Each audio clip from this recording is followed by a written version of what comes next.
నలిగిపోతుంది. ఎక్కడెక్కడ పాకెట్స్ అన్ని చల్లా చెదురైపోయే పరిస్థితి వస్తుంది.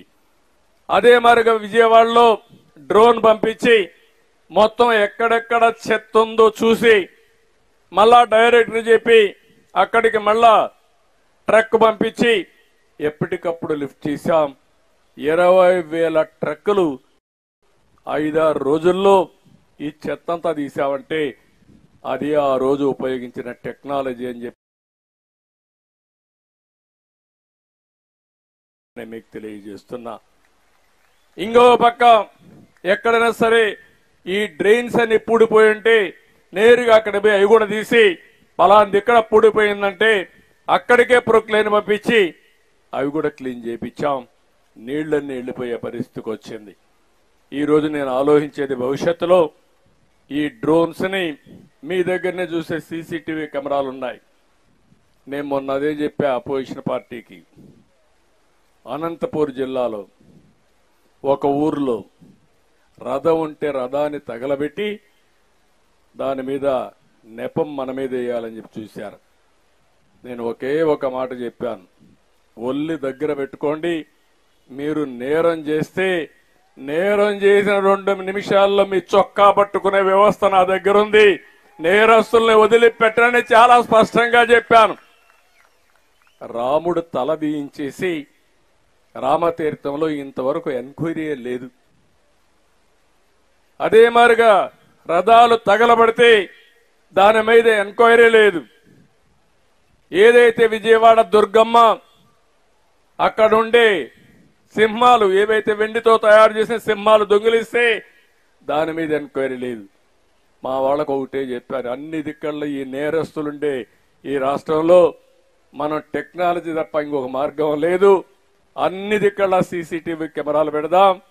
మీటింగ్లు ఉంటే కూడా డ్రోన్లు పెడదాం. జాతరలు వచ్చినా డ్రోన్ పెడదాం. ఎవడైనా కానీ తోక తిప్పితే తోక కట్ చేస్తామని చెప్పి చాలా స్పష్టంగా చెప్పారు. మీరు ఒకటి గుర్తుపెట్టుకోవాలి, మామూలుగా నేరస్తులైతే అలా తెలివైన వాడు. ఆ నేరస్తుడు రాజకీయ ముసుగులో ఉంటే ఇంక ఎదురుదాడి చేస్తానే ఉంటాడు. చేసే తప్పులన్నీ ఎదురుదాడి చేస్తాడు. అందుకే నేను కూడా వాళ్ళకంటే తెలివిగా డాక్యుమెంటరీ ఎవిడెన్స్ పట్టించుకోకపోతే కోర్టుకు పోయి అబద్ధాలే చెప్తా ఉంటారు. అందుకే ఈరోజు ఈ పనులన్నీ చేస్తున్నాం.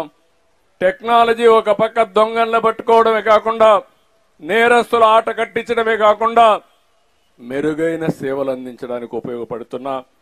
దీనికి మీరందరూ కూడా సహకరిస్తే ఈ టెక్నాలజీలో చాలా సమస్యలు పరిష్కారం అవుతాయని చెప్పి కూడా నేను మీకు తెలియజేస్తున్నాను. ఇది ఒకటే కాదు, భవిష్యత్తులో మీరు ఒకే విషయం గుర్తుపెట్టుకోవాలి.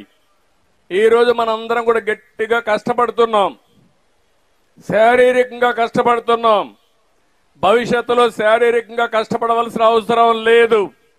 స్మార్ట్గా పనిచేయాలి, తెలివిగా పనిచేయాలి. మైండ్ ఉపయోగించి పనిచేస్తే డబ్బులు సంపాదించే మార్గాలు అనేకం ఉన్నాయి. అలాంటి నాలెడ్జ్ ఎకానమీకి నేను దోహదం చేస్తా. ఎప్పుడో సెల్ ఫోన్ నేను పెడితే అందరూ నన్ను ఎగతాళి చేశారు. 25 ఏళ్లకు మునుపు సెల్ ఫోన్ తిండి పెడుతుందా అని. ఈరోజు సెల్ ఫోన్ లేకపోతే ఎవరు ఉండలేకపోతున్నారు. ఏమమ్మా ఉంటున్నారు ఎవరన్నా? అందరి దగ్గర సెల్ ఫోన్లు ఉన్నాయా లేదా? ఉన్నాయంటే చేలు పైకెత్తండి. అందరి దగ్గర సెల్ ఫోన్లు ఉన్నాయి. ఒక ఫోన్ కాదు 2 ఫోన్లు ఉన్నాయి. ఒక ఫోన్ ఇంట్లో వాళ్ళతో మాట్లాడతారు, కొంతమంది అయితే ఆ ఫోన్ ఇంకో ఫోన్